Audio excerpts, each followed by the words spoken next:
Olá, eu sou o Caleb e leio o livro e vejo o filme.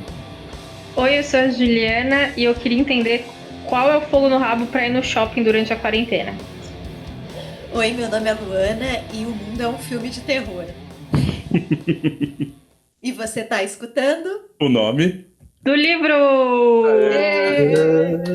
Eu acho que eu nunca tinha falado e você está escutando.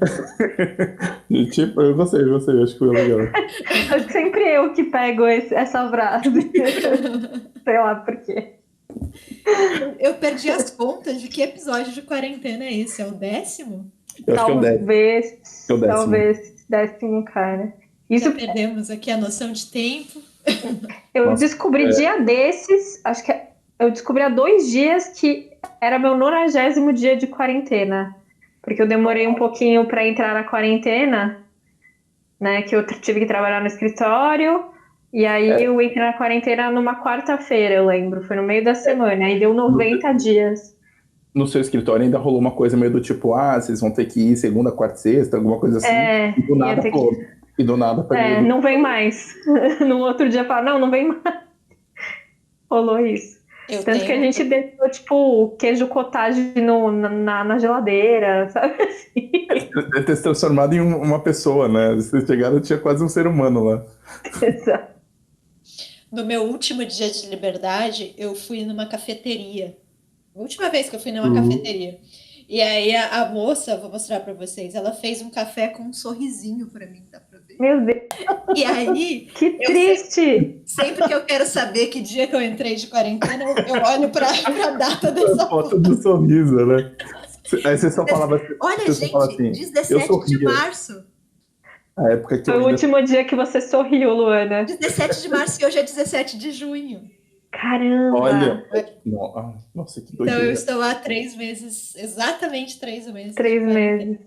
E sempre que eu tô triste, eu olho para esse sorrisinho feliz no meu café e penso que um dia eu vou ter isso novamente. Você vai ser feliz de novo, Lu. Esse café representa a minha liberdade. A gente tem uma história triste, né, Caleb? Porque nosso último evento social foi um enterro, né? Foi um velório. Meio premonitório. Só uma coisa. Foi bem triste. Realmente, o último episódio foi o 9, né? Da quarentena, que foi do Dia dos Namorados. Dos casais improváveis e malucos.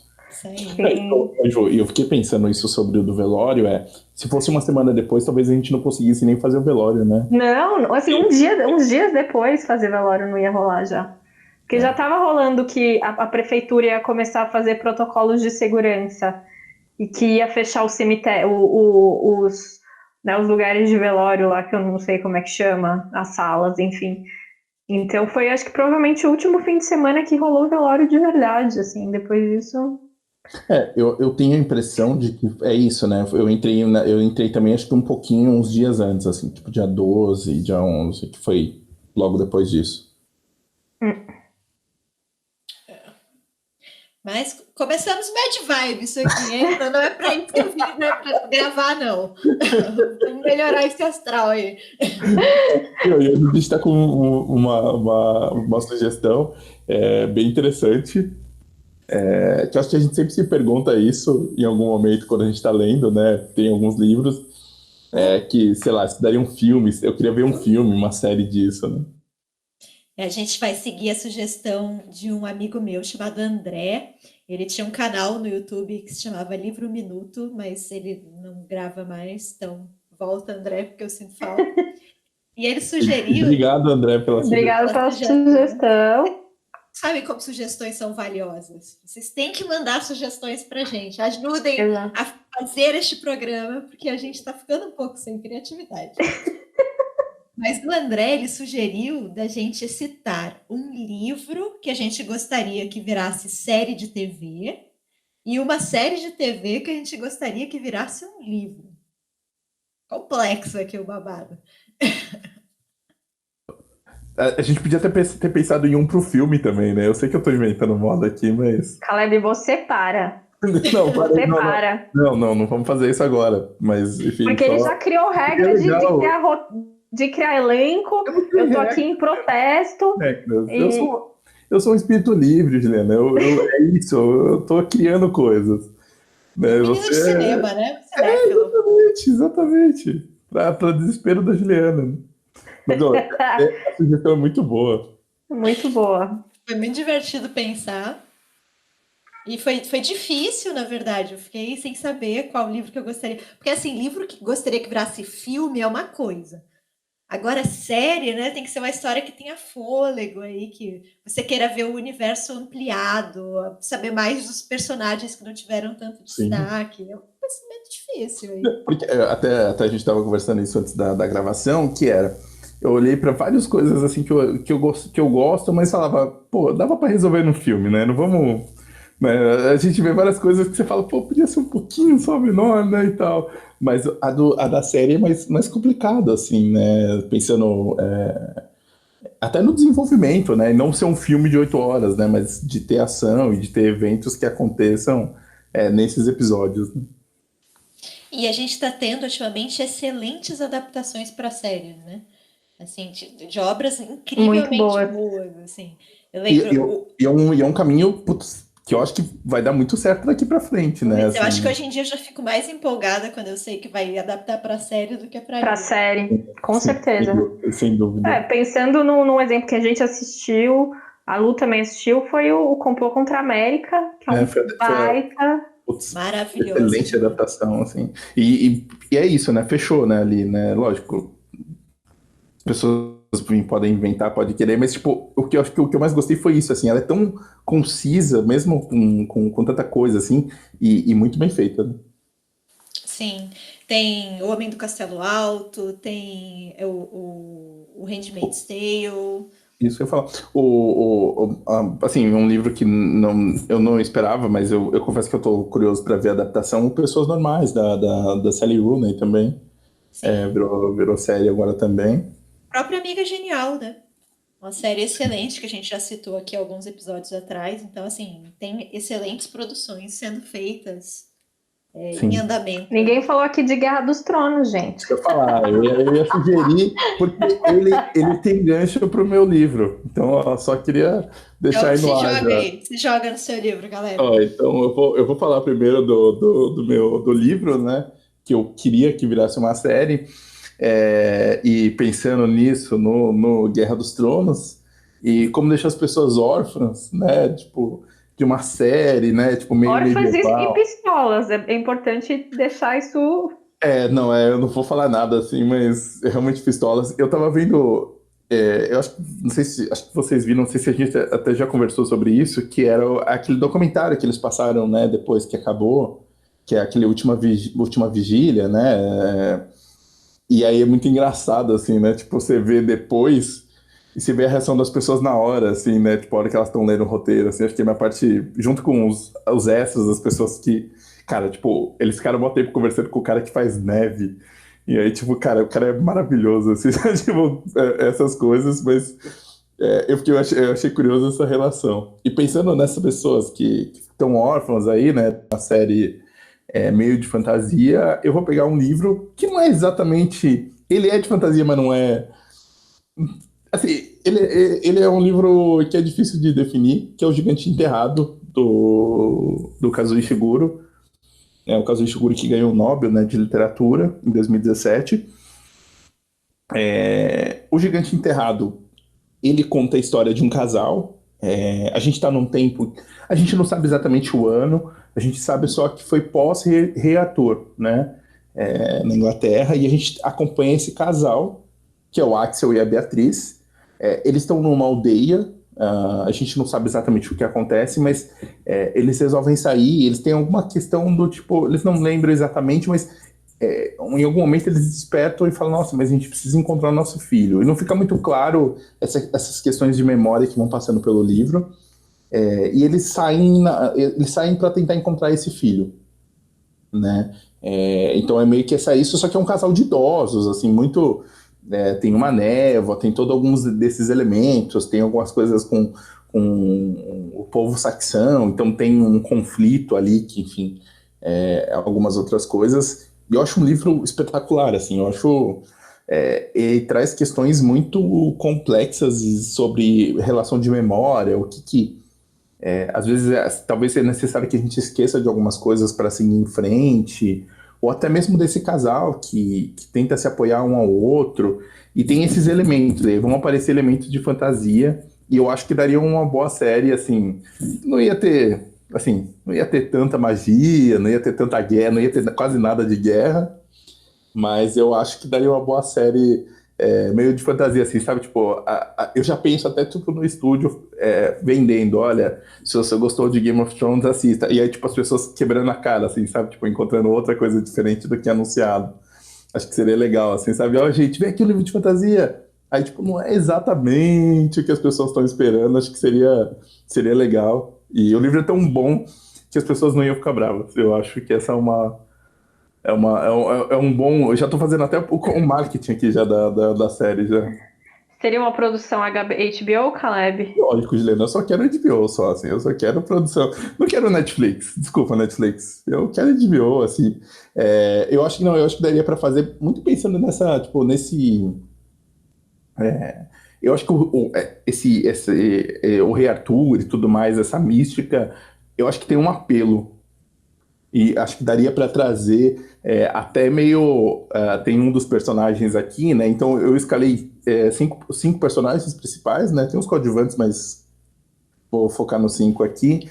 Tem um deles que eles encontram mais para frente, porque é isso, né? Eles vão fazendo essa viagem, é quase, né? Tipo, e aí encontrando essas pessoas, né? E tem um deles que eles encontram, que é um cara, um Sir, que é o Sir Gawain, eu não sei exatamente falar o nome dele. Eu realmente não sei falar o nome dele. Que ele foi um cavaleiro do Rei Arthur.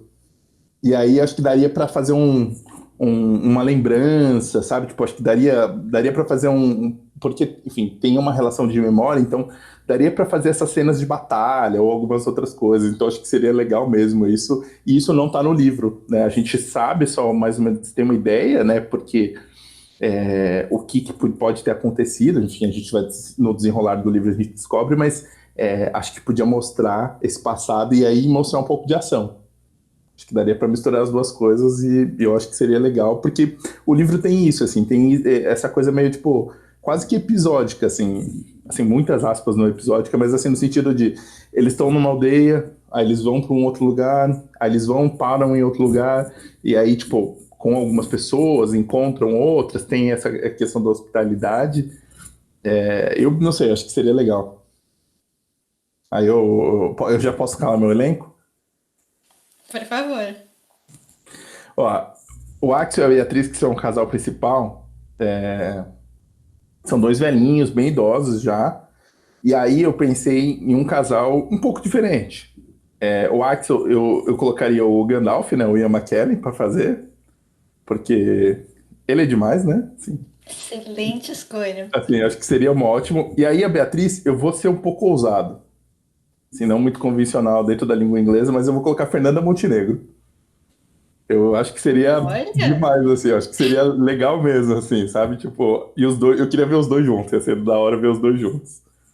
Aí, eles, em algum momento, enfim, não são dos personagens, mas eles encontram um guerreiro, logo acho que na primeira aldeia, segunda aldeia que eles passam, né, nesse caminho, que é um guerreiro saxão, a gente não entende muito o que acontece com ele, que é o Winston, que é um guerreiro, meu. O cara, você olha pro cara, o cara já bota uma... E aí eu vou colocar o ator que eu primeiro escolhi, porque eu tô meio com uma... Assim, eu tô meio fixado com esse ator, que é o Adam Driver. Eu não sei, eu tô querendo ver coisas do Adam Driver, eu acho ele legal, ele tem aquela voz. Ele foi um Kylo Ren que eu, apesar do primeiro filme ter ficado puto com ele, acho que ele foi um Kylo Ren digno. Então ele daria pra ser um guerreiro ali.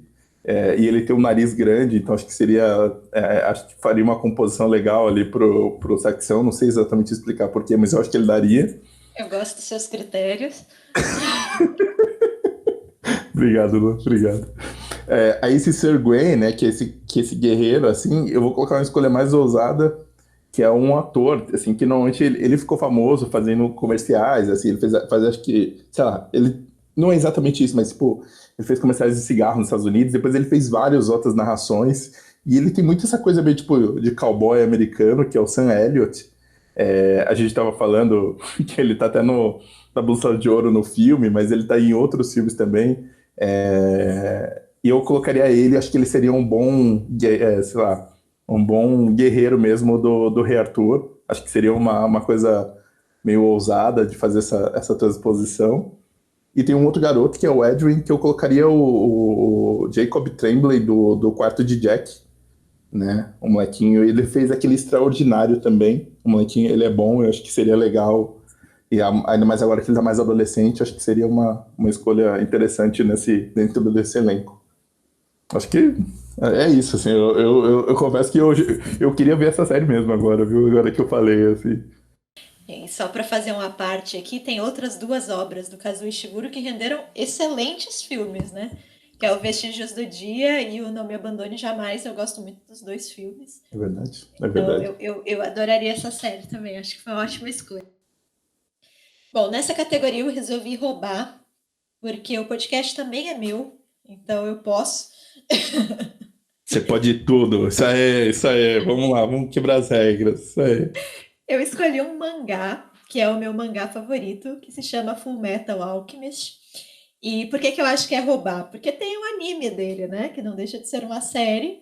E é um anime que eu gosto muito, é muito bom. Mas eu queria ver uma série live action e, assim, bem produzida, sabe? Porque é um mangá que se passa. Ele tem um visual steampunk. Então, ele vai passando por vários lugares, tem várias regiões diferentes, com culturas, com etnias diferentes. Então, assim, eu acho que de mundo eu queria muito ver todo esse cenário criado pela autora retratado numa série, sabe? Eu acho que ia ser visualmente muito incrível. A questão do trem, eles viajam muito de trem, essa questão das máquinas também. Enfim, eu gosto muito de steampunk. Mas o mangá, ele foi escrito por uma moça que se chama Hiromu Akawa, e é muito interessante a história dessa autora, porque na verdade o nome dela não é Hiromo, é Hiromi. Mas ela usou Hiromo porque vira um pseudônimo que parece que ela é um homem. E ela usa esse pseudônimo masculino porque ela queria escrever mangás para meninos. Né? Existe um estilo de mangá que se chama mangá shonen, que ele é voltado para um público masculino. E assim, essa questão de venda, ela é muito rígida. Você tem realmente uma linha editorial de mangás que é para meninos e uma linha editorial de mangás que é para meninas. E são E ela muitas, né? que. São muitas linhas, né, dessa daí de Exato. mangá lá, né? Assim, Na verdade, eu reduzi a duas aqui, mas tem mangás adultos, tem de várias temáticas, né? Mas o que eu quis dizer é que tem essa diferenciação de público muito forte, né? O que é mangá para homens e o que é mangá para mulheres. E ela queria escrever nesse estilo mais shonen, que é um estilo voltado para um público mais jovem, que tem cenas de luta, de ação, e tinha-se esse medo, né? Esse receio de que as pessoas não comprassem um mangá nesse estilo que fosse escrito por uma mulher. Então, ela usou esse pseudônimo e a gente tem algumas histórias parecidas, né, na literatura. A própria J.K. Rowling passou por isso. Então, eu acho uma história bem curiosa, assim. E a história é maravilhosa. Eu sempre falo que se eu tivesse que escolher qualquer universo e qualquer história para eu ter criado, eu escolheria essa, porque eu sou muito encantado com tudo que essa autora fez. A história começa muito pequena, ela conta a história de dois irmãos que perdem a mãe muito jovens, eles têm acho que 11, 10 anos, e aí eles resolvem estudar alquimia, porque o sonho deles é ressuscitar essa mãe. Então eu acho um mangá muito diferente, porque assim, eles ficam cada vez mais fortes à medida que eles estudam mais. Então, assim, a grande alegria deles é chegar numa cidade nova, encontrar uma biblioteca que eles nunca frequentaram e novos livros. Então, eles estudam o máximo que eles podem para eles se tornarem cada vez mais inteligentes e um dia conseguirem, né, trazer a mãe de volta. E aí eles ficam tão bons que eles acabam chamando a atenção, eles se tornam, né, grandes alquimistas. Eles acabam chamando a atenção dos militares, porque nesse universo que a autora criou, os militares têm uma divisão de alquimistas. E aí eles são contratados, na verdade, o irmão mais velho é contratado, e ele se torna um militar que precisa seguir ordens, não importa quão horrível seja essa ordem, ele tem que seguir. Né? E a proposta que os militares fazem é essa: ó, você vira nosso pau mandado aqui, mas a gente vai te dar mais recursos, mais dinheiro, mais livros, acesso a informações restritas, vocês vão poder ampliar a pesquisa de vocês. E aí eles aceitam, e aí a história vai ficando mais complexa, porque ela vai entrando em questões políticas, né? Como que funciona a política daqueles reinos. Então, questões de extermínio de certas etnias, de genocídios, o que é legítimo, o que você faz quando você está sob um governo que não é íntegro, sabe? Até que ponto você pode desobedecer, quando que você deve desobedecer. Então, ela é uma história que vai ficando cada vez mais complexa e não deixa de ter cenas de luta, não deixa de ser uma história muito engraçada, muito divertida, assim. E é esse universo pós-era vitoriana, assim, pós-revolução das máquinas, steampunk, que é muito, visualmente muito interessante, assim, muito bonito. E assim, eu demorei para descobrir que essa autora era uma autora mulher, até pela minha, como que eu imaginava o autor, né, que a gente também pensa nessa questão dos estereótipos, eu já imaginava um autor homem. Ô, Lu, só uma coisa, essa questão do nome, eu também associei o nome a homem. Sim. Exatamente por. Eu não sei, não entendo nada de japonês, mas você falou pra mim, se fosse o Hiromi, talvez eu pensasse que era porque fosse mulher mesmo, assim, sabe? Tipo, nunca imaginei isso. Sim. Deve ser um mercado extremamente restrito para autoras, né? Acho que as autoras devem só criar determinado estilo e qualquer uma que tente fugir daquilo deve ser extremamente difícil, né? Mas o engraçado é que eu sempre senti que as personagens mulheres da história, elas eram diferentes. Assim, eu acho que ela ainda está nas convenções do gênero, então os protagonistas são homens, porém as mulheres, elas não são sexualizadas, elas são mulheres muito, muito interessantes, muito complexas. Assim, a melhor amiga dos dois irmãos, ela é uma mecânica e ela quer ser a melhor mecânica do mundo. E ela está numa profissão que é associada a um universo masculino, né? Então, tem uma general também, que é a general que inspira mais lealdade, e ela é uma mulher. Então, assim, eu acho que com as limitações que ela deveria ter, ela fez coisas legais. Assim, ela conseguiu criar personagens femininas que são bem interessantes. Assim, eu gosto muito de mangá, só que à medida que você vai envelhecendo, vai ficando cada vez mais difícil você ler mangá. Principalmente nesse estilo que eu gosto, porque eu gosto desse estilo mais jovem. Eu já tentei fazer pose, ler mangás mais adultos e de arte, mas o que eu gosto mesmo, gente, é É da Cavaleiro do juventude, é Zodíaco. da É juventude. isso aí, entendeu? Eu quero isso. E aí, poxa, é muito difícil. Assim, é muito difícil você ter personagens mulheres minimamente. Por exemplo, você pega uma obra grande, famosa, como Naruto, por exemplo, você não tem uma personagem mulher que preste, sabe? Nenhuma. Então é muito complicado. Assim. Então eu acho que ela, dentro desse nicho, ela consegue fazer muito. E aí, como eu sou muito apaixonada por esse mangá e queria muito ver eles nas telas, né? Eu fiquei pensando aqui no elenco que o Caleb deu a missão para nós. E aí eu resolvi que, como a série é minha, eu vou colocar duas mulheres como protagonistas. Porque, sei lá, se ela quisesse colocar mulheres como protagonistas, ao invés de Puta, dois irmãos, sensacional. ela Porque não é colocaria exatamente dois essa irmãos. questão, né? Sim. E poderia, eu acho que ainda encaixa perfeitamente bem na história. E aí, assim, eu sou extremamente apaixonada por uma atriz, que é a Ellie Fanning. Eu gosto muito dela. Eu acho que a primeira vez que eu vi ela no cinema foi no Super 8, que ela tá muito bem. E aí, mais ou menos nessa época, eu vi um filme que eu adoro, que se chama Ginger e Rosa. Fala sobre duas amigas que vivem ali, são adolescentes e vivem na época da Revolução Sexual, então elas discutem política. E elas idolatram o pai de uma delas, e esse pai acaba se tornando, se revelando um abusador, né? Enfim. É um filme que eu gosto muito dela, assim. E eu acho que ela, sei lá, ela tem uma doçura e ela tem uma delicadeza que combina muito com o irmão mais novo, ou a irmã mais nova, no caso da minha adaptação, né? E aí eu fiquei pensando, uma atriz que pudesse ser visualmente parecida com ela, que a gente pudesse comprar aquela irmã da Ellie Fanning, e aí eu me dei conta que ela já tem uma irmã. E aí eu resolvi que a irmã mais velha da Ellie Fanning vai ser a Dakota Fanning, que também é uma ótima. Providencial isso aí, hein? Providencialíssimo. Então, esse é o meu elenco. Acho que a gente tem que levar essa ideia pra frente. E eu só falo. E eu lembro que uma vez eu vi uma entrevista com as duas.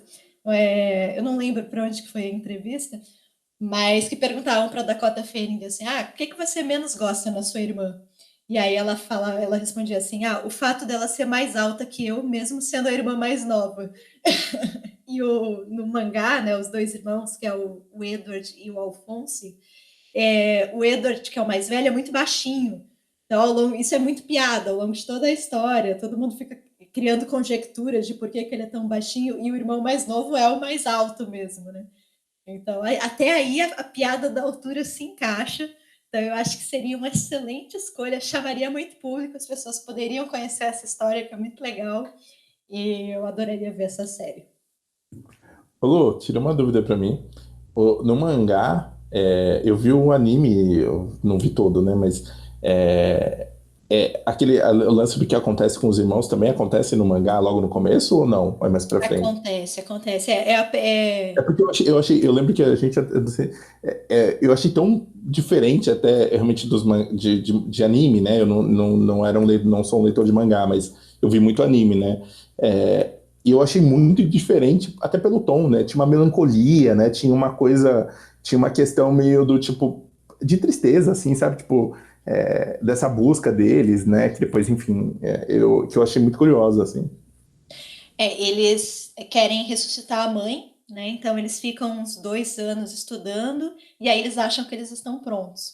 E aí eles fazem lá o ritual de alquimia, não dá certo, eles trazem uma coisa grotesca que sobrevive poucos segundos, e assim eles sempre vão ter essa dúvida se a coisa grotesca que eles trouxeram é ou não a mãe, porque ela morre realmente logo em seguida, então eles se sentem culpados, porque é como se eles tivessem matado a mãe uma segunda vez, né? E, na verdade, eles encontram durante esse ritual uma espécie de divindade, que é um deus na obra, e eles precisam dar algo em troca, né, para conseguir trazer a mãe de volta. E aí o irmão mais velho, ele dá um braço e uma perna, então a história inteira ele não vai ter um braço e uma perna, e o outro irmão dá todo o corpo. E mesmo assim, o que eles conseguem trazer à vida é esse ser esse grotesco, né? Então, é isso, é eles descobrirem que nada é tão precioso, porque a alquimia é isso, né? A alquimia é você dar algo em troca para Esse é o receber algo princípio, né? Tipo, de igualdade, né? De coisas que não tem. exatamente igualdade. Você dá algo em troca para receber algo de valor equivalente, né? E você não tem nada tão precioso que você possa dar para você receber a sua mãe, né? Simplesmente não existe nada que você possa oferecer para receber isso em troca. Então, eles continuam, depois eles vão estudar muito mais tempo e continuam nessa busca, né? Mas eles cada vez mais vão percebendo isso, que talvez isso não seja possível, né? E que talvez eles nunca consigam trazer a mãe, que a mãe realmente só existiu naquela janela de tempo, sabe? Que eles não vão ter ela de volta. Então, realmente, eu acho tudo nesse mangá diferente. Eu acho essa melancolia diferente. Eu acho a busca deles é uma busca muito, muito infantil, assim, muito pura, né? De você ter a sua Se eu mãe de tiver volta. conhecimento, né? Se eu tiver conhecimento o suficiente, eu vou conseguir, né? Meio uma comparação, né? Do tipo, putz, se eu aprender o suficiente, talvez eu consiga fazer isso, né? Sim, realmente simples, né? Não tem nada. porque são crianças, né? Afinal de contas. Sim. E isso, né, na verdade, não ser o personagem que vai ficar mais forte, vai treinar e vai ganhar mais músculos, né? São personagens que querem ficar cada vez mais inteligentes. Então, eu realmente gosto muito dessa história. Enquanto não sai a minha série com a Ellie Fanning e a Dakota Fanning, tem o anime na Netflix. Então, nesses dias difíceis aí de pandemia, se vocês quiserem assistir alguma coisa aí para se distrair, eu recomendo bastante. Vai, Ju. Bom, agora sou eu. Eu escolhi um livro que é um pouco de ficção científica e acho que daria para explorar bastante, que é o Flores para Algernon, do Daniel Keyes, ou Keyes, acho que é Keyes. Enfim, que é um autor americano, né? Ele era, acho que, médico também, e aí ele escreve esse livro. Existe um filme que chama Os Dois Mundos de Charlie, que é, sei lá, dos anos 70, alguma coisa assim. Nem assisti, não me importo. Minha série vai ser muito melhor do que esse filme, certamente. Apesar desse filme ter, sei lá, ele foi ganhador de melhor ator, né? Então ele ganhou o Oscar, mas enfim, não tem problema, a gente dá um jeito. Enfim, a história, ela é só em termos bem gerais, assim, é a história de uma pessoa que tem limitações de conhecimento, assim, que é o Charlie. O Charlie, enfim, ele é... A gente discutiu bastante, a gente leu esse livro para um Leituras Compartilhadas, essa questão do... Porque ele não tem uma doença, e tem essa questão, meio que uma tradição, assim, acho que na literatura, que é a figura do idiota, né? Que é essa pessoa que tem as suas limitações ali, mas não é exatamente uma questão de física, uma questão... Ele é só uma pessoa limitada, né? Enfim, e ele é sempre ridicularizado por todo mundo, sabe, tem um emprego, um subemprego, todo mundo abusa dele, só que ele acha que tá tudo certo com a vida dele, ele segue a vida, e aí ele frequenta lá uma escola, né, para pessoas que têm esse tipo de problema, e nessa escola ele é indicado para fazer parte do experimento do professor Nemur, que, enfim, não explica muito bem qual seria o experimento, mas que ele se tornaria mais inteligente, né? Um experimento lá. E então o livro ele é narrado a partir dos diários do Charlie, né? Desde o momento que ele começa o experimento e aí quando o experimento começa a fazer efeito. E quem é o Algernon na história? O Algernon é um ratinho de laboratório que também passou por esses procedimentos. E ele é um ratinho super inteligente. E aí, no começo, a relação dele com o Charlie é meio conflituosa, porque no começo o ratinho é 1000 vezes mais esperto que o Charlie, porque ele ainda não fez, né? Tá ali no começo do experimento, desse tratamento. Então tem essa coisa meio de comparação. Mas aí, em determinado momento, a única pessoa com que o Charlie se identifica é com o próprio Algernon, né? Porque eles são totalmente diferentes de qualquer outras pessoas, assim, né? O Charlie ele ganha essa inteligência absurda, assim, enfim, aprende tudo muito rápido e tudo mais. Só que aí tem aquela questão, né? Você amadurece intelectualmente, mas o seu não sentimentalmente, como eu posso dizer, psicologicamente, emocionalmente, ele continua com o mesmo emocional que ele tinha ali quando, enfim, ele foi abandonado pela mãe, enfim, tem toda uma história aí por trás. Eu não vou muito falar do fim do livro, mas é bonito ver essa trajetória, e eu acho que seria muito interessante numa série explorar isso, né? Explorar essa questão ética seria muito uma minissérie da HBO, tipo, de, sei lá, 8 episódios, sabe, assim, que abordaria essa questão, né, e essa evolução do personagem, a profundidade dele e tudo mais, seria aquelas séries da HBO que não tem dragões, mas que tem profundidades emocionais e faz todo mundo chorar, enfim, toda aquela coisa. Então, acho que seria bem interessante. Aí, muito contragosto aqui, eu fiz eu queria muito em protesto falar que o Mickey Mouse ia ser o Algernon, mas enfim, eu fiz aqui alguns personagens. Oi. Se você, o Mickey Mouse, aquele primeiro desenho dele andando de Marquinho, ele já caiu em domínio público. Se você quiser, você pode colocar esse. Né, ele era meio esperto. Então, mas aí eu resolvi que o Algernon, ele não vai falar, né? Porque também o livro não chega nesse nível do Algernon falar. Ele fica inteligente, mas não é pra tanto, né? Mas eu acho que assim, ele podia ter as expressões do Andy Serkis, né? Essa pessoa que sempre que, né? Essa pessoa que tá sempre fazendo esse tipo de coisa. Então, ele seria um ratinho ali com expressões e sentimentos e tudo mais, seria interessante. Eu achei que você ia colocar o Stuart Little, mas ele fala. Olha, fala, Eu fiquei com medo, ele ou o pode. Ratatouille, né? Não, é o Andy Serkis fazendo expressões, né? Expressões de rato. Eu acho que ele teria que estudar muito para esse papel, porque ele já fez macaco, ele já fez leão, ele já mais rato, eu acho que ele ainda fez o Gollum, mas eu acho que rato ele ainda não fez. Então ia ter que ser um estudo de personagem aí e tudo mais. O Charlie, eu escolhi uma pessoa que tem uma cara exótica, o Paul Dano. Paul Dano Excelente tem escolha. cara exótica, ele é o Charlie, né? Excelente escolha. Aí, pra professora, porque tem essa professora que é boazinha, ajuda o Charlie o tempo todo e tal. Eu pensei numa personagem, Eles acabam se aproximando bastante, né? então, e tem essa relação de ternura, assim. Eu escolhi uma pessoa que eu acho que ela faz muito filme de ação, mas ela tem uma cara muito bondosa, que é a Tessa Thompson. Excelente escolha. Outra. Manja. Tá? E aí o médico, que é o professor Nemur, ele é um cara meio ambíguo, assim, porque ele tem muita sede de fama e tudo mais. É o Anthony Hopkins, não tem como, gente, pelo amor de Deus. Foi o Hannibal, né? Vai ser. Aí tem o Mr. Cabra, que é eu acho que não é Cabra, mas enfim, é o dono da padaria, porque hoje no começo ele trabalha numa padaria.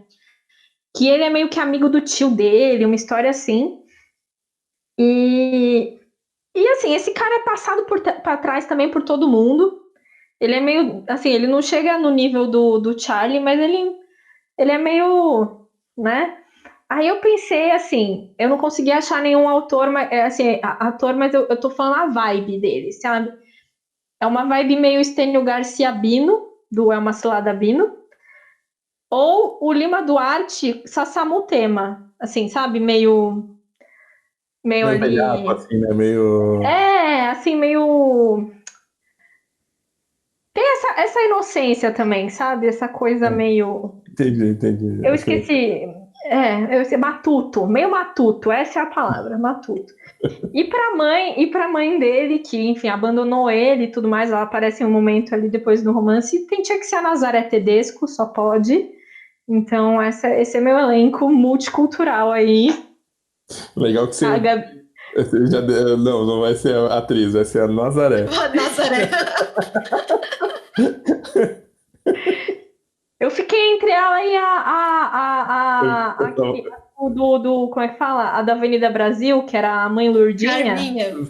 Não, acho que era do chão. A Vera Holtz. É a Vera Holtz. Eu esqueci o nome dela, era mãe Lourdinha, mãe não sei das contas. Não, pode chamar Mas de eu Vera acho que a Holtz. Nazaré. Ela atende por Vera Holtz. Eu só imaginei, tipo, você chama ela Nazaré, aí ela chega no set, e aí ela é meio, tipo, o Daniel Day-Lewis, assim, sabe? Tipo, quando ele fez o Gangue de Nova York, que tem umas histórias, né? Que ele não falava quem era da gangue rival. E aí, tipo, falava que, tipo, quando era pra vir falar com ele, não, você não fala comigo. Aí as pessoas falando assim, não, você tem que chamar ela de Nazaré. É só assim que ela não é... Ela só atende por Nazaré. Até hoje é assim, gente. Eu sei que a gente tem que respeitar o trabalho dos outros e o processo dos outros, mas me dá uma vontade de dar uma tijolada. Não, você tem que chamar o ator pelo nome. Cara, eu acho isso maravilhoso. Eu acho isso maravilhoso, cara. Tem uma frase do agora consagrado Robert Pattinson, né? Porque ele começou ali a carreira meio dúbio e tal, só que hoje em dia ele é uma pessoa. Harry Potter, tá falando, né? Não outros filmes pelo Harry Potter. E aí o Robert Pattinson perguntaram, né? O que você acha de atores que seguem o método? Aí ele falou assim: eu não conheço ninguém que era um personagem muito legal e fez o método. É sempre uma justificativa para você ser escroto, sabe? Aí eu fiquei um pouco, falei, pô, Daniel Day-Lewis, olha então uma verdade. Isso serve para outras pessoas, pro Daniel Day-Lewis não. Isso serve para o Jared Leto fazendo o Coringa, que mandou um rato as pessoas trabalhavam com ele, sei lá. Acho que ele mandou um rato pro Will Smith, alguma coisa assim. Cara, o Daniel Day-Lewis, com aquele bigodão ainda. Grande ator. Não, o Flores para o Genon é um baita livro. É muito legal, assim. Recomendo fortemente. Recomendo. E assim, eu não contei toda a história, porque acho que... É legal assim, acho que ao longo do livro você vai percebendo o que vai acontecer, assim, acontecer no futuro, mas eu acho que é legal você ir descobrindo. Você descobre junto com o Charlie, assim. Eu acho isso muito legal. Essa narração em primeira pessoa, eu acho ela muito bem usada nesse livro, né? De tipo... É o diário dele, então assim, ele começa com muito erro ortográfico, as frases ainda não fazem muito sentido. É um raciocínio, e aí, dele Você vê que é difícil, né, da gente conseguir. De concatenar as ideias, e aí de repente ele tá, fazendo baitas reflexões, e aí você vai essa evolução. Eu acho que a série seria interessante por isso. E agora a outra rodada? Acabamos então nossa rodada aqui de livros virando série, né? Vamos fazer o contrário agora, séries virando livro. Que série que vocês gostaram muito aí, que vocês gostariam que virasse livro? Que virasse Por livro. quê? Olha, justifique sua resposta. Quem quer começar? Começa aí, Caleb. Você foi o Ó, primeiro então aí? vamos lá. Eu vou colocar aqui. É meio curioso, porque eu fui ver até, tipo, fiquei meio fuçando série pra ver alguma coisa, mas várias, na verdade, são desses livros, ou até algum tipo de adaptação. E eu fiquei pensando que eu gosto muito de uma série, eu leria esse livro, mas eu não gosto tanto de dramalhão, assim, sabe? Tipo, daquele drama. Não sei explicar, assim, mas não é exatamente o meu tipo de livro, mas a série é o This Is Us. Eu gosto muito da série. Eu tô vendo a conta gotas, porque eu choro em todos os episódios, então é difícil. Assim, às vezes, assim, eu não consigo, então eu tô indo devagar exatamente por isso. Aqui em casa eu já fui ultrapassado, eu tomo spoiler no café da manhã da família que tá vendo junto. Que tá vendo junto, não. Eu indiquei a série, mas eu ainda tô na primeira temporada, elas já terminaram a quarta. E eu fiquei meio desanimado porque ela é uma série da Fox, e aí ela é uma série que tem aquela série que tem quase 20 episódios de 1 hora, então a gente não tem mais tempo na vida pra isso, né? Tipo, mas a série é muito boa, né? É a história de uma família, são esses irmãos, né? Então a história fica em dois tempos, né? O que está acontecendo agora são esses três irmãos, né? Dois irmãos e uma irmã, e a lembrança deles de de quando eles cresceram, né? Lá nos anos 70 para 80, né? Acho que 80, na verdade, né? E aí você vai vendo essa família, a gente não entende primeiro, por que tal personagem não tá no futuro, ou o que aconteceu, por que eles estão desse jeito. Todos eles têm problemas e são problemas que, na verdade, tipo, muito de relacionamento, a gente entende, a gente vendo coisas que, sei lá, tem um episódio que a mãe no passado fica falando, pega muito no pé de uma coisa. Então, aí no final, enfim, aquelas séries que tem esses ganchos que o episódio final é redondinho, sabe? Tipo, mas eu acho ela muito envolvente, assim. Eu acho que os atores estão ótimos, eu gosto muito de todos, quase todos eles. Eu não gosto muito de um personagem. Eu sei que ele vai ficar legal, mas eu não gosto muito de um. Mas eu quero saber sobre eles, assim, sabe? Tipo, acho que é isso. É uma série. Eu acho, Caleb, que você quer uma vida pequena, parte 2 a partir do This Is Us. Eu acho que deve ser isso, então. Pode ser, Juliana, pode ser, pode ser. Eu fiz essa. O inconsciente fez essa ligação e não percebi. Porque é isso, assim, eu acho meio curioso na série, assim, de como. Pô, a gente pensa, são muitos personagens e eles. Eu acho meio curioso como eles são construídos, assim, sabe? Me parecem muito humanos, muito próximos mesmo. E é uma série que, na verdade, tipo, eu não vejo como outras para saber ou chegar em algum lugar ou ter alguma coisa.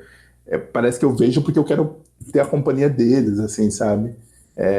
Eu gosto muito e acho que eu leria esse livro de 800 páginas como Uma Vida Pequena com a história dessa família. Então fica a minha recomendação aí pro This Is Us. Bom, eu escolhi uma das minhas séries queridinhas do momento, que é Sex Education. Se você ainda não assistiu Sex Education, você está errado. Eu passei por essa. Eu pensei nessa, Lu, desculpa. Assim, ela é uma série que ela tem personagens jovens, se passa numa escola. Ela não é o tipo de série que eu costumo assistir. Mas as pessoas estavam falando tanto e tão bem que eu resolvi, tipo, dar uma chance. E, cara, eu me apaixonei pela série. Ela gira em torno de dois colegas, né? O Oates e a... Esqueci o nome da personagem feminina. Maeve. O Oates e a Maeve. E o Oates, ele é filho de uma terapeuta sexual. E assim, na escola, ele é um nada, assim, ele é uma pessoa apagada, não é o mais inteligente, não é o mais popular, não é o atleta, ele não é ninguém, assim. Mas aí ele começa a perceber que todo mundo na escola tá cheio de dúvidas, quer falar sobre sexo, tem inseguranças em relação à aparência, a desempenho, a prazer, a tudo, assim. E aí ele percebe que ele pode dar conselhos, porque ele já escutou tantas vezes a mãe falando sobre sexo, já até escutou alguns atendimentos dela, que ele resolve começar a dar conselhos para os colegas. E a E Maeve... ele não quer falar isso com a mãe dele, de jeito nenhum, né? Tipo, ele não suporta, né, falar isso. Ele é virgem, ele é um menino todo retraído, mas ele sabe falar sobre o assunto, né?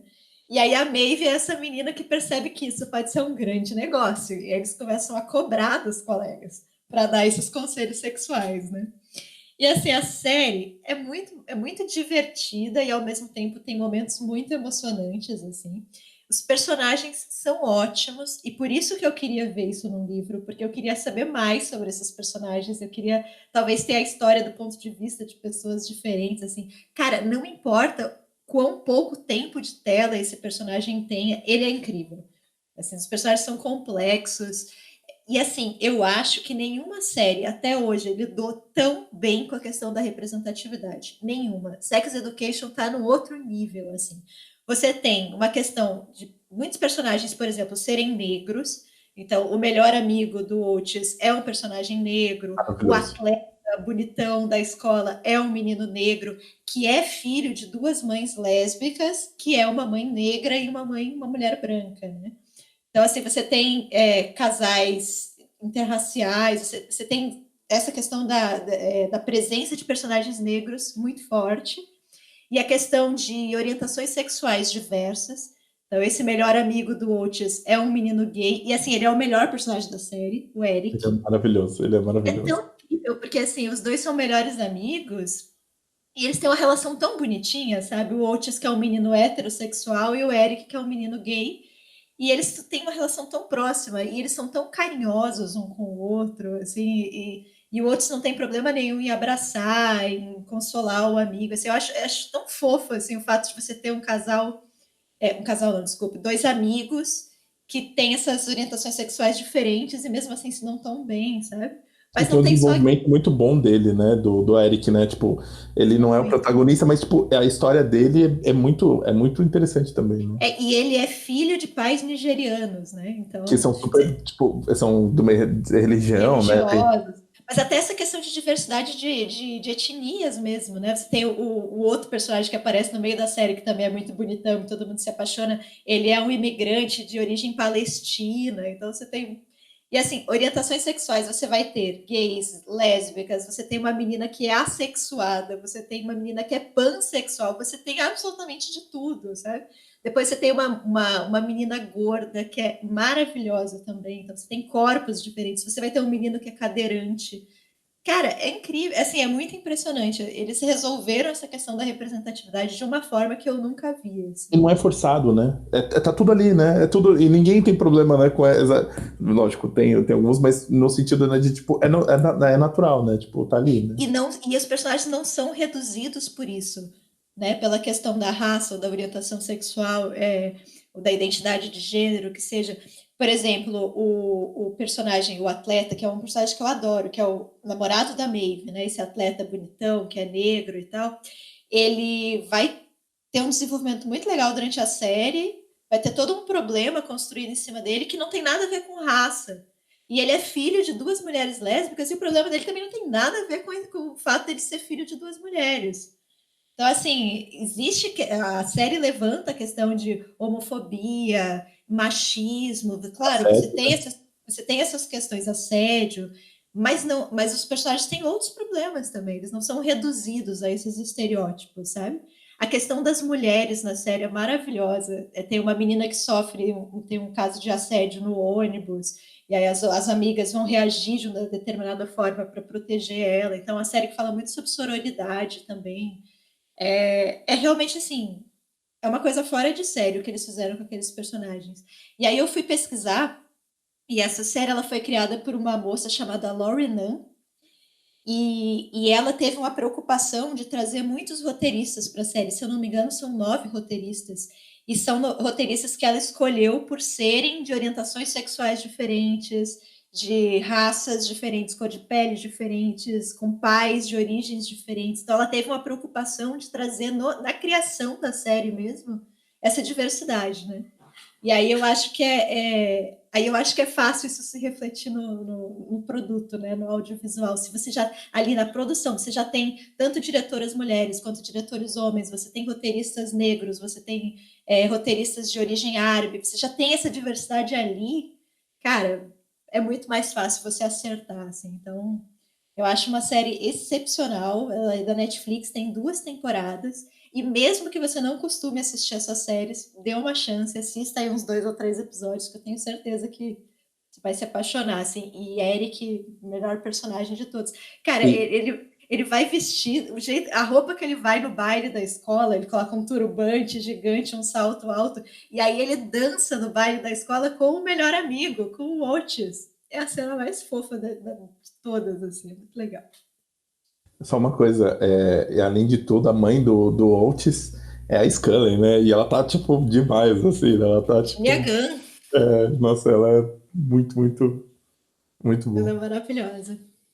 Nossa, eu nem sei qual é o meu personagem favorito, assim, da série. Quando eu acho que eu escolhi um outro personagem acaba tendo um desenvolvimento incrível. O atleta, ele me irrita um pouco no começo, mas é meio curioso como dá uma quebrada nele, assim, sabe? Tipo, de não é o que a gente esperava, né? As interações entre as outras pessoas, né? Eu gosto bastante. E eu tenho a impressão, não tem nada a ver, mas o encanador, que, enfim, que aparece lá, ele parece o Knausgaard lá, o autor, sabe? Não sei se aqui na minha cabeça ele parece muito, assim. Eu sei que tem uma relação ínfima, assim. Os dois são homens, assim, tem cabelo, assim, sabe? Mas eu não sei porque quando ele apareceu eu falei, nossa, parece o Knausgaard é muito mais bonitão, né, e tal, mas enfim, engraçado. Eu assistindo essa série, eu lembrei muito da sensação que eu tinha lendo os livros do David Leviton. Eu não leio os livros dele há muito tempo, assim, eu deveria, inclusive, voltar a ler. Mas ele tinha um livro, por exemplo, chamado Garoto Encontra Garoto, que ele mostra uma escola onde você tem uma diversidade de personagens muito grandes. Por exemplo, a rainha do baile é uma drag queen, assim, então os 2 personagens principais têm uma relação homoafetiva.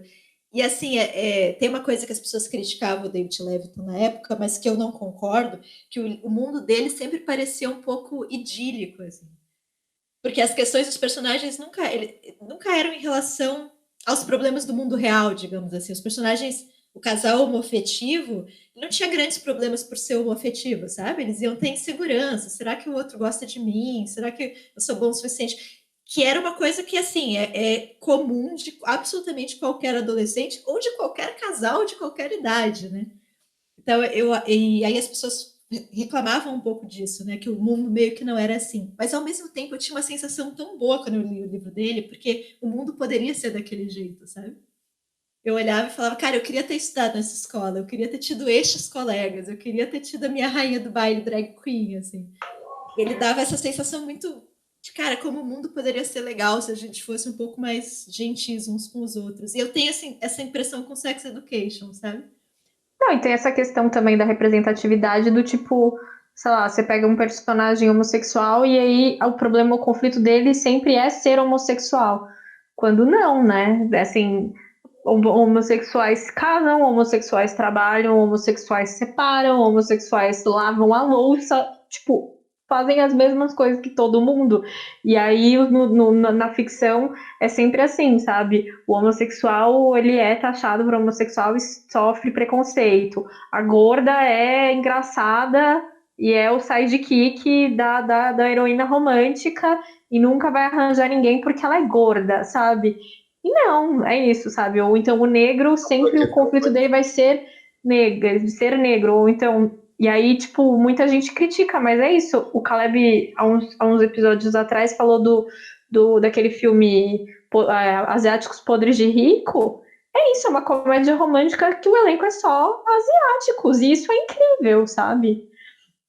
Porque quando você vê filme que tenha mais de um asiático, ou, sabe? E ele é o principal, sabe? É isso, Sim. sabe? Eu acho que essa é a questão do Levitan também, e provavelmente da série, né? Que é justamente isso, as pessoas vivem, né? Apesar dos preconceitos, elas têm vidas normais, né? E tem uma coisa que eu acho curiosa, Ju, em cima ainda disso, que é, eu fico com a impressão, lógico, eu sei que isso talvez é uma noção um pouco, mas para uma outra geração que está vindo, alguma dessas coisas são muito realmente naturais. Pelo menos no Sex Education que eu fiquei com a sensação era essa, assim, sabe? Tipo de... eu sei que não é exatamente isso, a gente tem que desconstruir, mas eu fico com a impressão de que, sei lá, tipo, a geração dessas pessoas que estão na escola agora, elas já estão acostumadas com o mundo já dentro, né, tipo, de lidar com isso de uma outra forma. Eu acho curioso isso dentro da série, assim, de como realmente me pareceu, tipo, normal, assim, sabe? Tipo, sei lá, o Eric idolatra um garoto que ele faz parte dos da turma super, tipo, descolada e chique, enfim, e não é exatamente a questão do Eric, assim, sabe? Tipo, eu acho meio curioso, como, lógico, a gente volta para os outros problemas, né? Os personagens pode ser além do que é só determinado para eles como característica, né? Não como característica, né? Mas como se fosse só isso, né? As pessoas são muito mais, né? Elas podem ser muito mais, né? É que pelo menos ali no ambiente da escola, o Eric, ele não sofre tanto assim por ser gay, né? Ele sofre bullying porque outros garotos também sofrem, porque tem os valentões e eles vão bater em moleque mais fraco, mas não necessariamente por ele ser gay. Porque ele faz parte da banda da escola, né? Tipo, coisas desse tipo. Né? Bizarro, né? Mas é interessante que os episódios, por exemplo, ele vai sofrer homofobia quando ele sai da cidade, né? Então ele está distante daquele universo ali meio idílico da série, e aí ele tem um episódio de homofobia grave que deixa a gente com o coração partido, assim. Então eu acho que a série ela fala sobre essas coisas, ela toca nessas problemáticas, mas sim, os personagens têm outras coisas para pensar, eles são adolescentes, eles estão descobrindo o próprio corpo, eles não sabem como se relacionar uns com os outros, eles têm problema com os pais.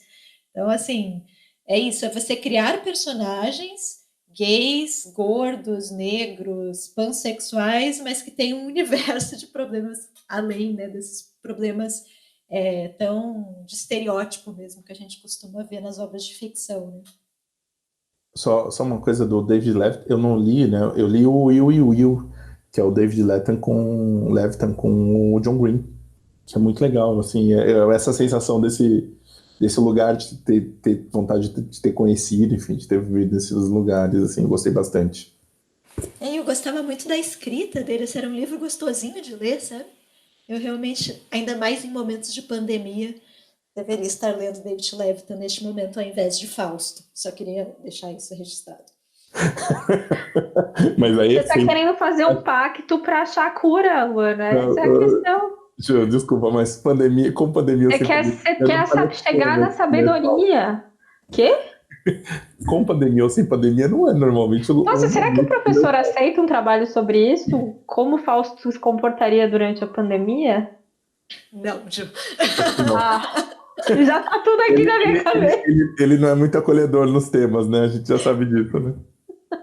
Ele é um senhor de 120 anos de idade que até durante a sua juventude estudou astrologia e teve questões políticas e foi um jovem revolucionário, mas que agora tem 130 anos de idade. Então, tente não inovar tanto assim.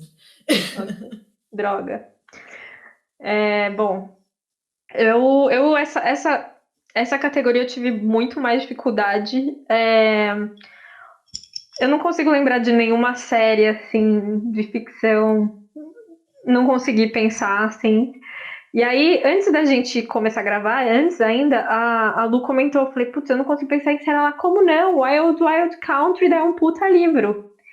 E, de fato, daria um puta livro. Eu acho que é fato comum que todos aqui leriam um livro sobre, enfim, sobre essa história, de qualquer perspectiva.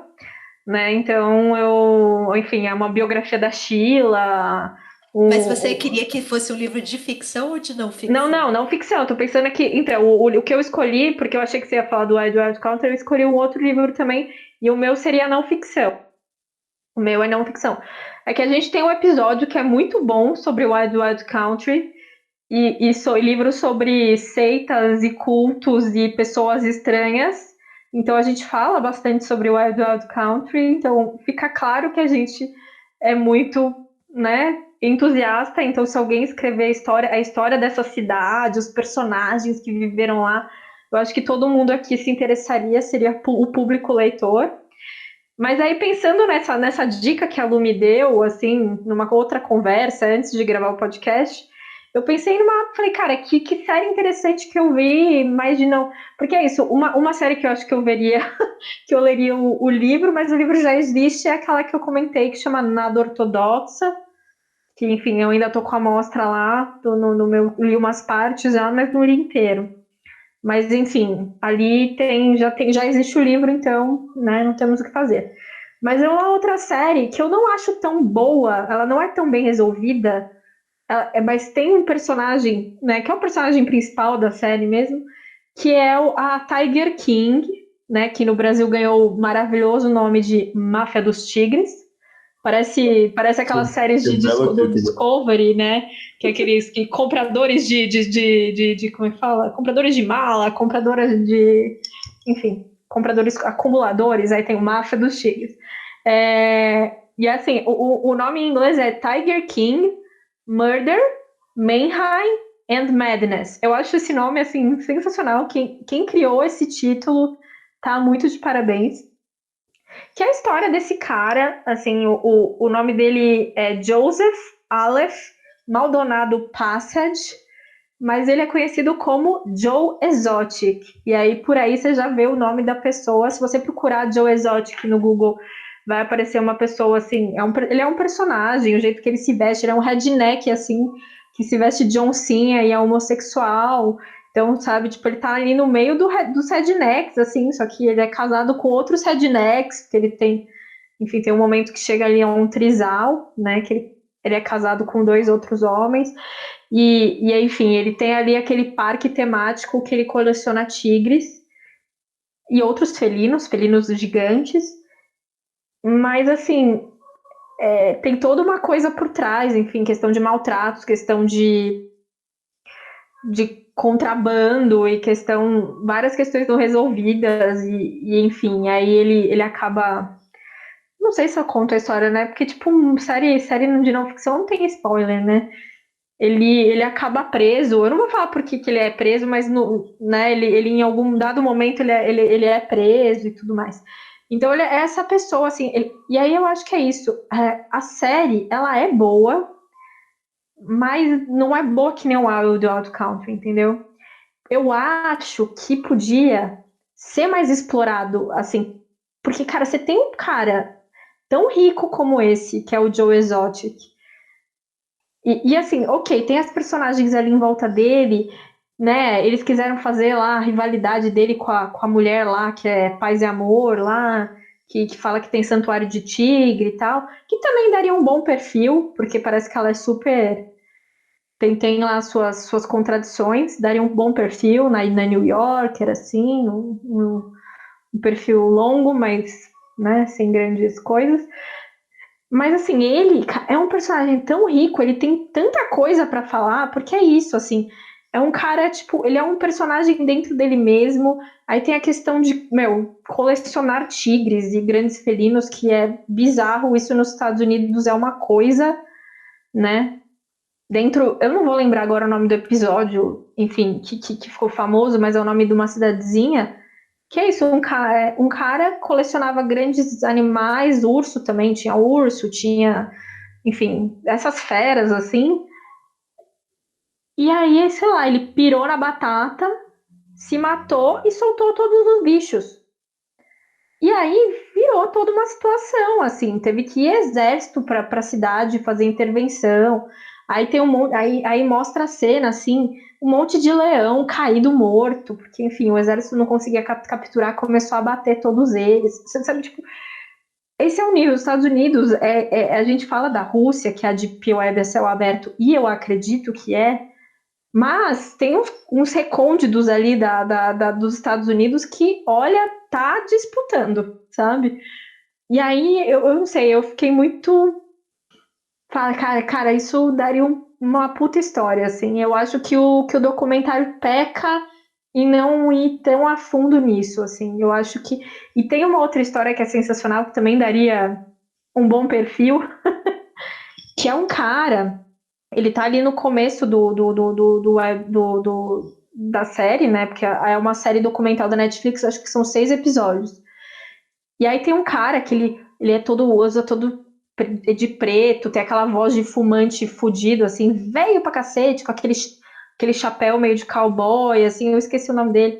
E ele tinha sido produtor de TV, ficou sabendo do Joe Exotic e resolve que ele vai gravar um documentário. E aí ele é um cara que dá muitos depoimentos ao longo da série, né, ao longo dos episódios.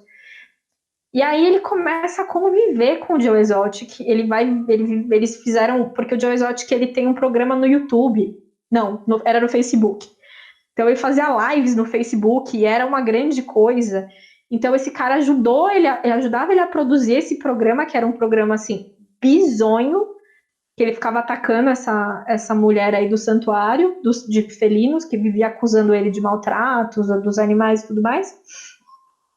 E aí, em troca dele ajudar lá na produção dessas lives, ele podia ir colhendo material para fazer uma série sobre ele, mas ia ser tipo essas séries tipo do Home and Health, sabe? Essas séries meio estranhas que a TV a cabo tem. E aí acontece um troço meio maluco, assim, eles têm um desentendimento ali. E assim, o cara, tipo, investiu toda a vida dele naquilo, tipo, sabe, o dinheiro da aposentadoria dele. E aí o estúdio onde tava que era um estúdio dentro da fazenda lá, pega fogo. Misteriosamente, muitas aspas aí, depois que ele briga com o Joe Exótico em dado momento. Então ele perde tudo, então também seria um bom perfil esse cara. Mas o livro mesmo, eu acho que tinha que ser um livro sobre Joe Exotic, que, tipo, essa figura bizonha, assim, e essa questão, sabe, tipo, é isso, assim, esse cara é um redneck, assim, é maluco, enfim.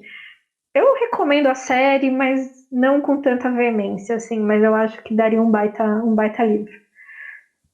Joe Exotic é um nome muito bom.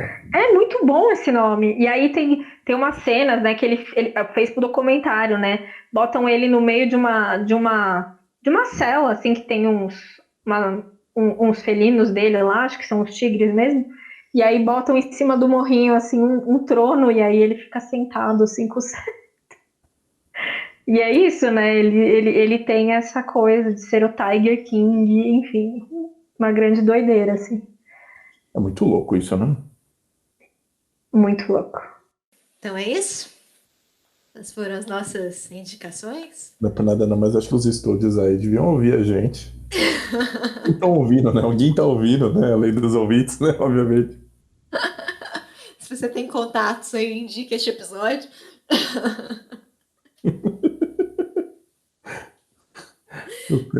Se você tem um favor aí para cobrar de algum figurão de Hollywood, esse é o momento. Sim, vamos dar um emprego pra Nazaré, gente. Ela tá precisando, ó. Nunca mais trabalhou. Vamos pensar nisso. A Nazaré não morria? Morria, você tirava da ponte, não? Ela morreu.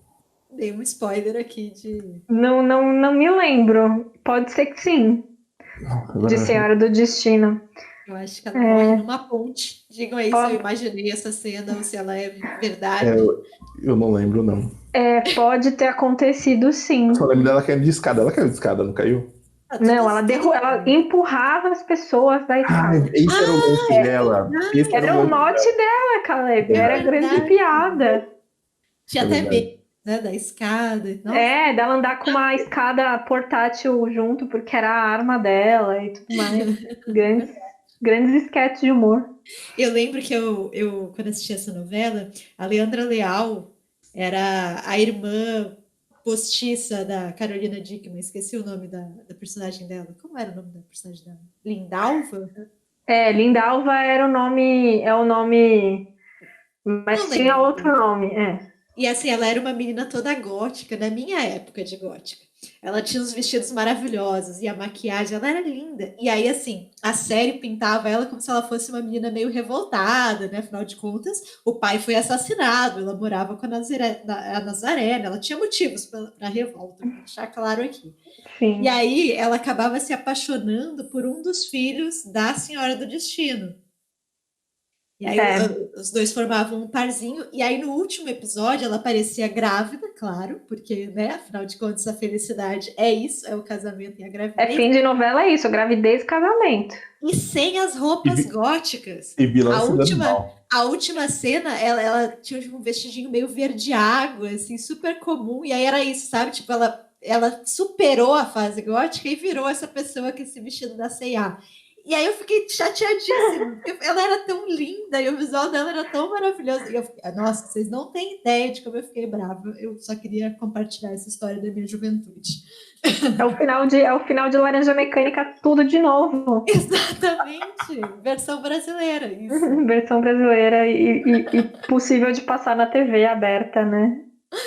Eu gostava da Leandra Leal gótica. Aliás, eu adoro a Leandra Leal. Quero mudar meu cast e colocar a Leandra Leal na minha. Boa escolha também. A gente vai fazer indicações? Podemos, se forem assim, super mega rápidas, eu acho que Sim, pode. a minha é rápida. Vai, Caleb. Não, vai. Vamos para mais uma página, então, o nosso quadro fixo de indicações. Vai, Caleb. Pode ir? Eu vou ser rápido aqui na minha indicação. Eu vou indicar um livro barra TED Talk barra podcast. Olha essa mistura, hein? O livro é O Poder dos Quietos, da Susan Cain, que está publicado aqui pela HarperCollins.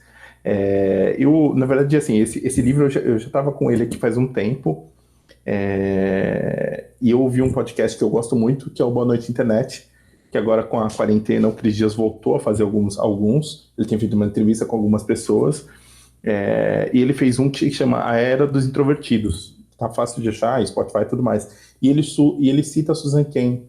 Eu tinha visto uma entrevista com ela fez um TED Talk, que ficou muito famoso. Esse livro ficou nisso, mais de 1 milhão de exemplares vendidos e tudo mais.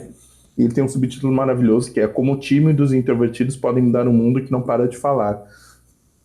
E eu gostei muito do TED Talk dela, e fala muito de uma questão as pessoas, essa ideia, essa relação meio que tipo do tímido, do introvertido, e como tem uma diferença, assim. E no podcast eu achei curioso que ele, sei lá, trouxe dados de que às vezes as pessoas que não fazem parte, né, extrovertidas, elas ganham mais dinheiro ao longo da vida, algumas outras coisas, e de como se posicionar. E o livro dela é muito legal. Eu comecei a ler depois que eu tinha visto esse negócio dela, o TED Talk, e achei muito engraçado, porque, tipo, ela se preparou por semanas para fazer esse TED Talk. Esse é o tanto que... e ela faz muito uma relação de energia, sabe? Tipo, de quanto... Às vezes não é que a pessoa... Não que ela não queira falar com as pessoas, mas o quanto aquilo para ela é exaustivo, assim. Eu achei isso muito interessante e tenho pensado muito sobre isso, assim. E é um livro... Eu recomendo muito os três: o TED Talk, o podcast do Cris Dias, Boa Noite Internet e O Poder dos Quietos, da Susan Cain. Eu vou fazer 2 indicações também, porque se o Caleb pode, eu também vou poder. A primeira eu até já citei aqui no podcast, mas quero reiterar aqui a indicação, que é a indicação do Almas Mortas, do Gogol. É um livro muito divertido. Assim, eu sempre quis ler Gogol e tinha um pouco de medo, porque é russo, grande, não sei o quê. E eu fiquei muito surpresa, porque é um livro muito, muito engraçado, assim, mas o personagem é um personagem meio metido a esperto, meio malandro, assim. O mote da história é que na Rússia daquela época, né, final do século XIX, a riqueza de um homem era medida pela quantidade de servos que a pessoa tinha. Né? Mas ainda existia o regime de servidão na Rússia, só acabou acho que em 1860, se eu não me engano. E aí o que esse cara faz? Ele sai pelo país inteiro comprando servos mortos. né? Almas mortas. E qual é a ideia aí? É que assim, a Rússia, ela fazia um censo de tempos em tempos, sei lá, de 4 em 4 anos ela fazia um censo, contabilizava todos os servos de todo mundo e aí cobrava impostos sobre esses servos. Só que quando os servos morriam, as pessoas continuavam pagando os impostos. Então era prejuízo para elas. Elas só iam deixar de pagar esses impostos no próximo censo. Então esse cara ele vai viajando o país inteiro e vai comprando esses servos mortos das pessoas. Então, ele compra por preços irrisórios, livra as pessoas de pagar esses impostos, né? E ele vai conseguindo cada vez mais servos e vai se tornando essa pessoa cada vez mais poderosa, né? Então, é um cara que brinca muito com isso, com essa coisa de fachada, com essa burocracia russa, né? Que permite esse tipo de jeitinho, assim, para você se tornar uma pessoa importante naquela sociedade. E, ao mesmo tempo, ele vai viajando pela Rússia, então as descrições de paisagens, de cenários são muito bonitas, assim, é um livro que tem muita graça, é um livro muito engraçado, mas, ao mesmo tempo, ele é poético, sabe? Então, assim, é um livro bem legal, bem fácil mesmo de ler. Se você tiver a fim de ler o novelão russo aí, recomendo bastante Almas Mortas, que é bem engraçado, bem divertido, eu gostei muito. E a minha segunda indicação é uma autoindicação, porque, sim, que é a gente está fazendo um canal de YouTube. Agora você vai poder acompanhar o seu podcast favorito também no YouTube. Quero A fazer pergunta é como é que a gente não começou falando disso, né? Porque assim, eu não sei se vocês já repararam na mágica dos números aqui desse podcast, que no Spotify a gente começa do número 8. Né? E não é porque a gente não sabe contar e a gente não sabe que o 1 vem antes do 8. É porque a gente demorou. Não, obviamente é a numerologia. Pode ser cabalístico. É cabalístico. Na verdade, começar do 1 é muito normal. A gente era indigno dessa normalidade. Então a gente começou do 8. Não, mentira, é porque a gente demorou um certo tempo para conseguir ir para o Spotify. Então a gente postava em outras plataformas, né? E aí acabou que começa do 8. E muitas vezes as pessoas perguntam onde estão esses outros episódios? Como faço para assistir, para escutar o episódio do 1 ao 7? Então, agora? Que bom que você perguntou, amigo ouvinte, porque agora eu tenho a solução para você. A gente vai disponibilizar esses 7 episódios, então, no YouTube. Depois a gente pretende ir disponibilizando todos os episódios, né? Esses episódios de quarentena a gente está gravando com chamada de vídeo, então vocês vão poder ver as nossas carinhas lindas, né, também no YouTube. Mas é isso, assistam, escutem lá os 7 primeiros episódios do Nome do Livro, vocês vão ver nós muito jovens. Eu estou reescutando, né, para poder postar no YouTube, e é muito legal. Nosso primeiro episódio foi sobre uma polêmica envolvendo a Tag Livros, de 2018, né, que ela separou livros, ela queria diferenciar a tag inéditos do tag curadoria. Então, ela fez o famoso infográfico que falava sobre livros que fazem pensar e livros para distrair. Né? Leitores avançados e leitores que gostam de livros que não exigem muita atenção. E logo depois disso, ela só fez um, não, vocês entenderam errado, né, galera? Não quis ofender. Melhor pedido de desculpas. Ou seja, se você entendeu errado, você é um leitor do inédito. Exatamente. Aí a gente tem 2 episódios sobre o Nobel.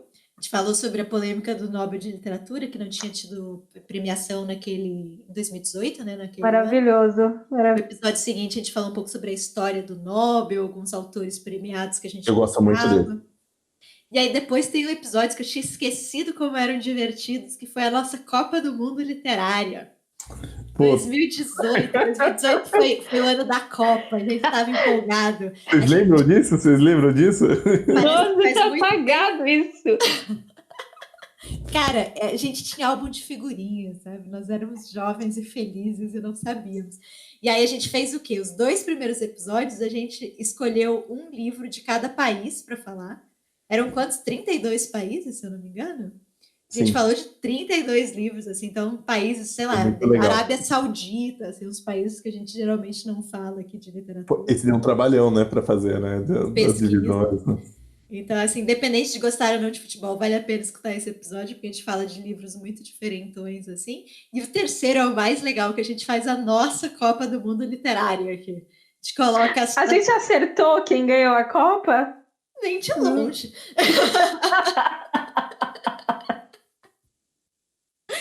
Eu não vou falar quem ganhou, vocês vão ter que descobrir lá. Mas digamos que o Caleb teve um grande peso aí nessa vitória. Mas enfim, os episódios são muito legais, assim, foi muito nostálgico para mim escutar. Então, se vocês tiverem curiosidade aí de ver os nossos primeiros episódios, procurem no YouTube, inclusive porque temos 0 seguidores no YouTube, né? Então, procurem lá por O Nome do Livro Podcast, que é facinho de achar. Se inscrevam lá. Acho que essa recomendação foi excelente, viu? Maravilhosa essa recomendação. Aguardem conteúdos, a gente está pensando em outras coisas que a gente pode fazer no YouTube, se vocês quiserem dar sugestões também. Não é resenha de livro. Resenha de livro você vê no canal da Luana, que chama Abstração Coletiva, que é um ótimo canal, inclusive.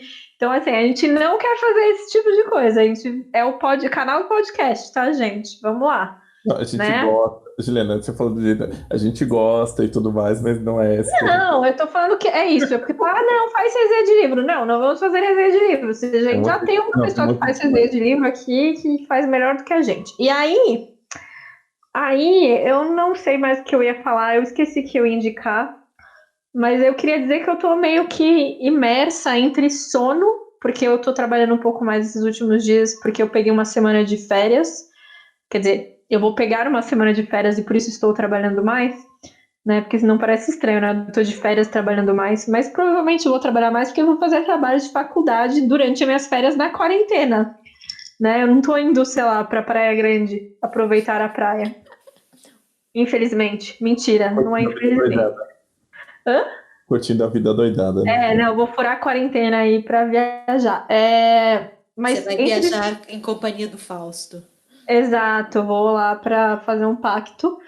E aí eu também tô lendo muito. Eu acho que eu termino hoje o livro da Ferrante, o livro novo, que eu tive que assinar os intrínsecos. E fica aqui meu protesto, porque ele só vai ser lançado em setembro. A Vida Mentirosa dos Adultos, acho que esse é o título. Mas, enfim, como eu queria muito ler antes, eu tive que assinar o Intrínsecos e foi... Enfim, já superei isso, mas eu fiquei um pouco pistola na época. E aí, ok, então eu tô lendo ele, então eu não tenho visto outras coisas muito assim.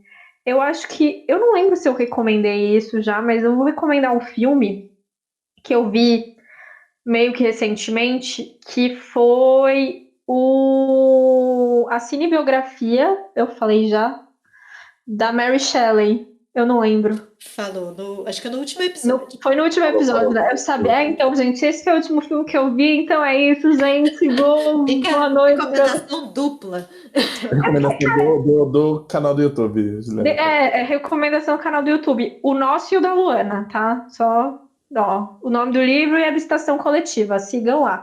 E aí, porque, cara, foi o último filme que eu vi, assim, não vi mais nada, eu só li livro da Ferrante e dormi. E trabalhei bastante, então, infelizmente não tenho...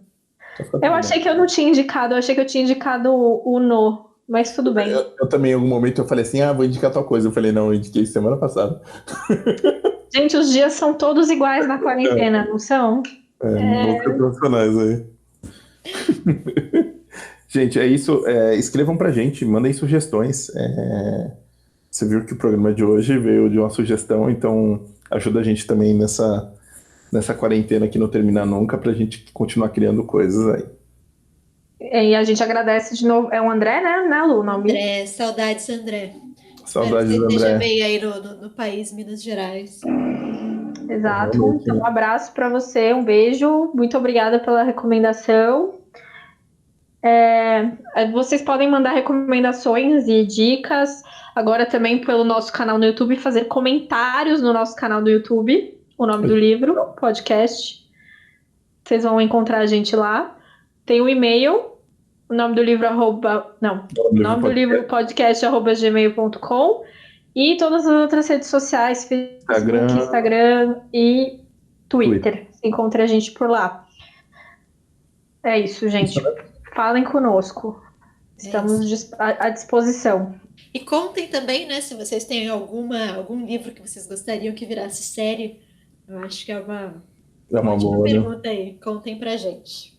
Sim, por favor. Fiquem bem, se cuidem Boa quarentena aí para quem ainda conseguir ficar de quarentena. Se possível, fique em casa, gente. As coisas começam a ficar estranhas. Até mais, gente. Até mais. Tchau, tchau. Tchau, tchau.